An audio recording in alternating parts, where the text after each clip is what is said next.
আসসালামু আলাইকুম রহমতুল্লাহ বারাকাতু। আমার সকাল দিনে রাসূল সাল্লাল্লাহু আলাইহি ওয়াসাল্লাম বলেছেন, আমার উম্মত রাত্রে মুমিন, সকালে কাফের, সকালে মুমিন, রাত্রে কাফের।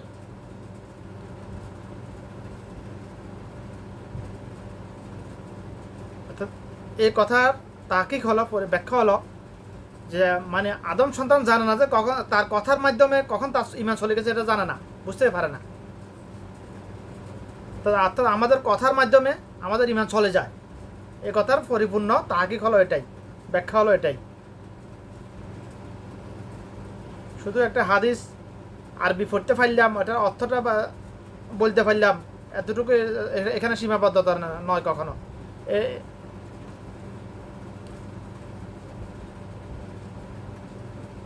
এটা শুধু আরবি পড়তে পারা, বাংলা অনুবাদ পড়ে শোনাইতে পারা, এটা এগুলাকে আলেমি বলা বলা হয় না, এগুলো জাহেলিয়াত।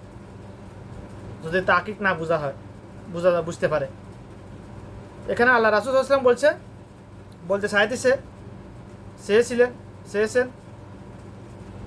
রাসূল সাল্লাল্লাহু আলাইহি ওয়াসাল্লামের ব্যাপারে আসলে এটা অতীতকাল ব্যবহার করা অনুত্তম, যেটা আমি মনে করি আমি এটা অতীতকাল ব্যবহার করাটা অনুত্তম।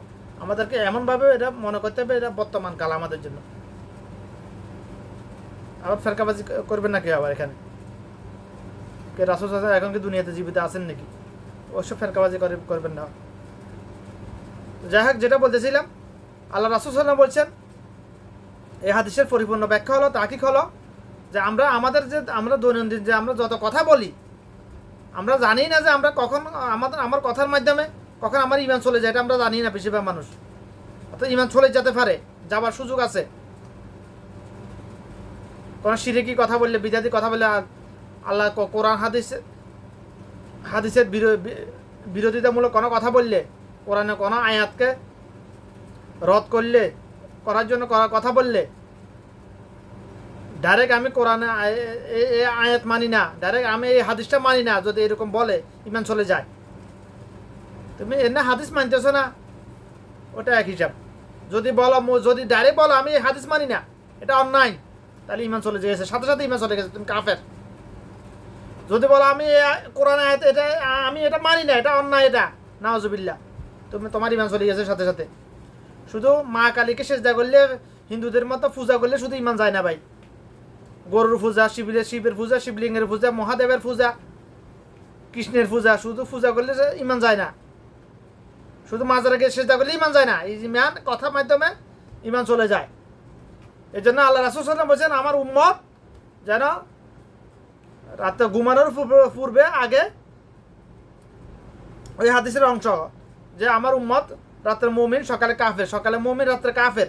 এই জন্য আমার উম্মত যেন ঘুমানোর পূর্বে কালিমা পাঠ করে, ইমান এনে তারপর ঘুমায়। আমরা কয়জন আছি ঘুমানোর পূর্বে কালিমা পাঠ করি? আমরা কেন আমরা পাঠ করব? মুসলমান ঘরে জন্ম নেওয়া আদম সন্তানগুলো তো এটা এই হাদিসটাকে মানে না, অস্বীকার করতেছে ডাইরেক্ট, ইমান চলে যায় এটাই মানে না। আমি আমার লাইফে বিগত অনেক মানুষের আমি বিভিন্ন বিষয়ে কথা বলছি যে ইমান চলে যায়, এটা স্বীকার করে না। যে মুসলমানের ঘরে জন্ম নিলে নেওয়ার পরে সে যদি শিরিক করে, শিরিকমূলক কথাবার্তা বলে, তার ইমান চলে যায়, এটা অস্বীকার করতেছে ডাইরেক্ট।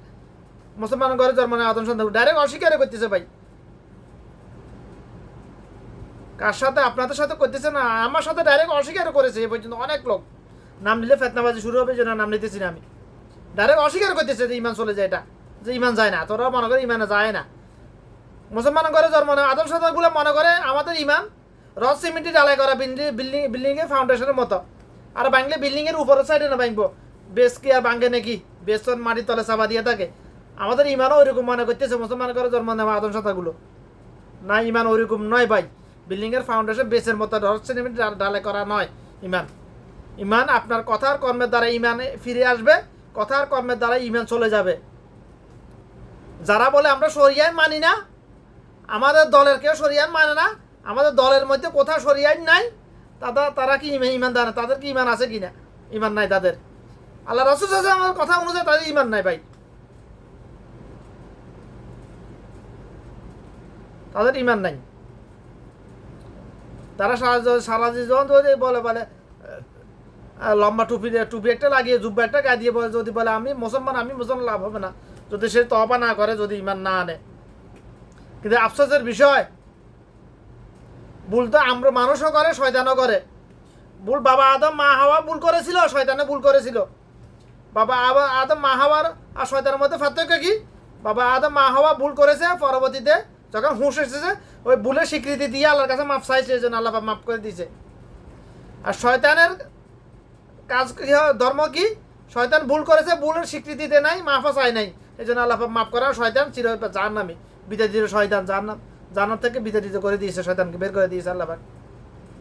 বাবা আদম মা হাওয়া জান্নাত থেকে বের করে দিয়েছে, দুনিয়াতে পাঠিয়েছে, আবার জান্নাত কামাই করার জন্য তারা ইনশাআল্লাহ আবার জান্নাতে চলে গেছে।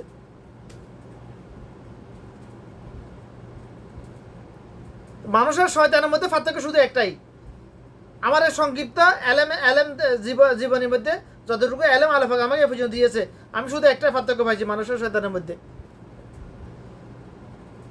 শয়তানের সৃষ্টি হয়েছে উৎপন্ন হয়েছে ভুল করার থেকে, আমাদেরও সৃষ্টি হয়েছে ভুল করা উসুলের থেকে। বাবা আদম মা হাওয়া ভুল করেছে, দুনিয়াতে পাঠিয়েছে, তাদের উসুলে আমরা দুনিয়াতে এসেছি, একই সূত্রে। শয়তানের নাম কি আগে শয়তান ছিল নাকি? শয়তানের নাম আগে শয়তান ছিল না, শয়তান জিনদের অন্তর্ভুক্ত। তার শয়তানের নেক আমলের কারণে আল্লাহ তাকে জান্নাতে ফেরেশতাদের সর্দার বানিয়ে দিয়েছিলেন। কিন্তু শয়তান অহংকারের কারণে শয়তান বরবাদ হয়ে গেছে। শয়তান নিয়ে আমি ডাইরেক্ট কথা বলার কারণে শয়তান আমার কত দিক থেকে আমাকে ক্ষতি করার চেষ্টা করতেছে, এটা আমি জানি, আমার আল্লাহ ভালো জানে, আমিও জানি। আমাকে আল্লাহ আমাকে জানা তৌফিক দিয়েছে কীভাবে চেষ্টা করতেছে দিক থেকে। আমার পরিজন পাড়া প্রতিবেশী আত্মীয় স্বজনের মাধ্যমে যে যাই হোক, ওইদিকে গেলাম না, আমি নিজেকে প্রমোট করার জন্য কথা বলতেছি না। তারপর তার জন্য আমি কি এ বয়ে কি আমি শয়তানের বিরুদ্ধে কথা বলাকে ছাড়িয়ে দিব নাকি আমি? কারণ নিশ্চয় শয়তান আদম সন্তানের অদৃশ্যমান প্রকাশ্য শত্রু ভাই। শয়তান আদম সন্তানের জন্য অদৃশ্যমান প্রকাশ্য শত্রু। তবে শয়তান নিজে কিছু করে না, শয়তান মানুষকে দিয়ে করায় সব কিছু। শয়তান মানুষের ক্ষতি করতে পারে, তবে নিজে কিছু করে না, মানুষকে দিয়ে করায়। একজনের ক্ষতি আরেকজনকে দিয়ে, আর একজনের ক্ষতি আরেকজনকে দিয়ে, একজনকে জাহান্নামের দিকে পরিচালনা করে, হাতের পরিচালনা করে, হাতে রসুল্লাহ আরো কয়েকজনকে জাহান্নামের দিকে টেনে নিয়ে যাইতেছে শয়তান, যাবে। শয়তানকে ওই ক্ষমতা আল্লাহ দিয়ে দিছে। তো আমরা কানফরা দিতে পারি, আমরা মানুষেরকে আল্লাহ ক্ষমতা দিয়েছে কানফরা দেওয়ার, মানে কানে কানে ফুসু করে অমুক তোর নামে এটা বলেছে ফিকশন বাজিয়ে দেবার, ফেতনাবাজি সৃষ্টি করার এ ক্ষমতা আমাদেরকে দিয়েছে। তবে শয়তানকে যে ক্ষমতা দিয়েছে এটা মানুষকে দিয়ে নাই। শয়তানকে আল্লাহ পাক মানুষের কলবে অসহসা দেওয়ার ক্ষমতা দিয়ে দিয়েছে, এটা কোনো মানুষকে দেয় নাই সৃষ্টিগুলির মধ্যে আল্লাহ পাক, কারণ নবী রাসূলকেও দেয় নাই, সাধারণ মানুষের কথা বাদ। তবে শয়তানকে ওই ক্ষমতা দিয়েছে মানুষের কলবে কানফরা দেওয়ার জন্য, ফিকশন মারার জন্য। শয়তানের মানুষের নিয়ন্ত্রণে নিয়ে গিয়ে ব্রেন কন্ট্রোল করে মানুষকে দিয়ে যাবতীয় পাপ কাজ করানোর শয়তানকে ক্ষমতা দিয়ে দিয়েছে আল্লাহ পাক। এটা আপনাদের বিশ্বাস হলেও সত্য, না হলেও সত্য, বুঝে আসলেও সত্য, বুঝে না আসলেও সত্য। এটা আমি কেমনে বুঝতে পারিছি এটা প্র্যাকটিক্যালি? আমাকে আল্লাহ পাক বুঝার তৌফিক দিয়েছে, এই জন্য আমি এটার পিছনে লেগেছিলাম, এই জন্য বিগত প্রায় 14 বছর লেগে আছে, এই জন্য বুঝতে পেরেছি, বুঝার তৌফিক দিয়েছে আল্লাহ পাক। শয়তানকে আল্লাহ পাক মানুষের নিয়ন্ত্রণে নিয়ে গিয়ে ব্রেন কন্ট্রোল করে যাবতীয় পাপ কাজ করার সুযোগ ক্ষমতা দিয়ে দিছে। যেরকম কম্পিউটার মাউস দিয়ে যত ক্ষমতাশীল বা পাওয়ারফুল কম্পিউটার হোক না কোনো কম্পিউটার নিয়ন্ত্রণ করা যায়, সেম একই অবস্থা, একই ধরনের ক্ষমতা শয়তানকে আল্লাহ পাক দিয়ে দিয়েছে। কারণ শয়তান তার যে নেক আমলগুলো করেছিল তার উসুল্লায়, তার দোহাই দিয়ে আল্লাহর কাছে চাইছে এগুলো ক্ষমতাগুলা, এজন্য আল্লাহ পাক দিয়ে দিয়েছে। এবং কি আল্লাহ সামনাসামনি চাইছে, তো এই জন্য দিয়ে দিয়েছে এগুলা। কারণ শয়তান আল্লাহকে চ্যালেঞ্জ করেছে, তো এই জন্য আল্লাহ পাকে শয়তানকে চ্যালেঞ্জ করেছে, এই জন্য শয়তানকে এগুলো দিয়ে ক্ষমতাগুলো দিয়েছে। মানুষের রক্তের সাথে মিশে যাওয়ার ক্ষমতা দিয়েছে, কলবে নিয়ন্ত্রণে নেওয়ার ক্ষমতা দিয়েছে, ব্রেন কন্ট্রোল করার ক্ষমতা দিয়েছে। আচ্ছা আমি কি হাতটা নাড়াইতেছি, এভাবে করতেছি? আমাকে এক ফেতনাবাজ বলে, এক জাহেল বলে, তুই এভাবে কথা বলে হাত নাড়াই মারাই। যাই হোক, ওদিকে গেলাম না। হাত কি একটা বিষয় বোঝানোর ক্ষেত্রে হাতটা সবাই নাড়ায়, নাড়াতে হবেই। আমি কি মুদ্রা নাকি আমি যে আমার হাত পা নড়বে না? আমি হাত নাড়াইছি কেন? যারা বোবা বড়া তারাই আমার কথাগুলো বুঝতে পারবে। এটা আমার একটা উদ্দেশ্য, হাত নাড়ানোর। কথা ফ্লোতে এটা আসবে, হাত নড়বেই। জাহেল যে ও জাহেল, যে জাহেলটা তো এগুলো বলবে, সে জাহেল, আমার কি করার এখানে।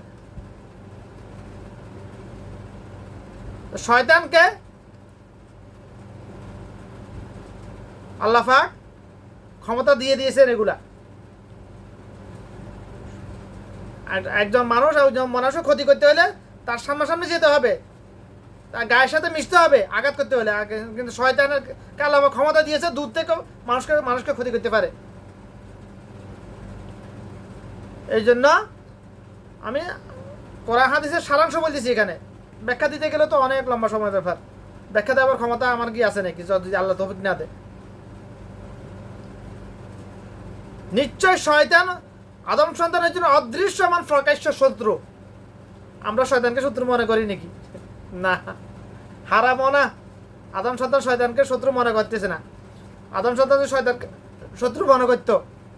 শয়তানের সাথে যুদ্ধ করার জন্য আল্লাহ পাক অস্ত্র দিয়ে দিয়েছে আমাদেরকে। আউযু বিল্লাহি মিনাশ শাইতানির রাজিম। অস্ত্রটা কি? আউযু বিল্লাহি মিনাশ শাইতানির রাজিম। হে আমার রব, হে আমার মালিক, হে আমার আল্লাহ, আমি আশ্রয় চাইতেছি বিতাড়িত চিরজাহান্নামী শয়তানের কাছ থেকে তোমার কাছে আশ্রয় চাইতেছি। কে শিখেছে এটা? আল্লাহ পাক শিখেছে। অস্ত্রটা কে দিয়েছে? আল্লাহ পাক। আমরা কি এই অস্ত্রটা ব্যবহার করি নাকি শয়তানের সাথে লড়ার জন্য? কয়জনে ব্যবহার করি? দিনে কয়বার? আমি তো বলতেছি, আরো কয়েক বছর আগে থেকে বলে আসতেছি আমি, শয়তানের সাথে যুদ্ধ করার জন্য এর চাইতে পাওয়ারফুল কোনো অস্ত্র এই পৃথিবীতে নেই। আল্লাহ পাক দেন নাই আর মানুষের জন্য। আউযু বিল্লাহি মিনাশ শাইতানির রাজিম।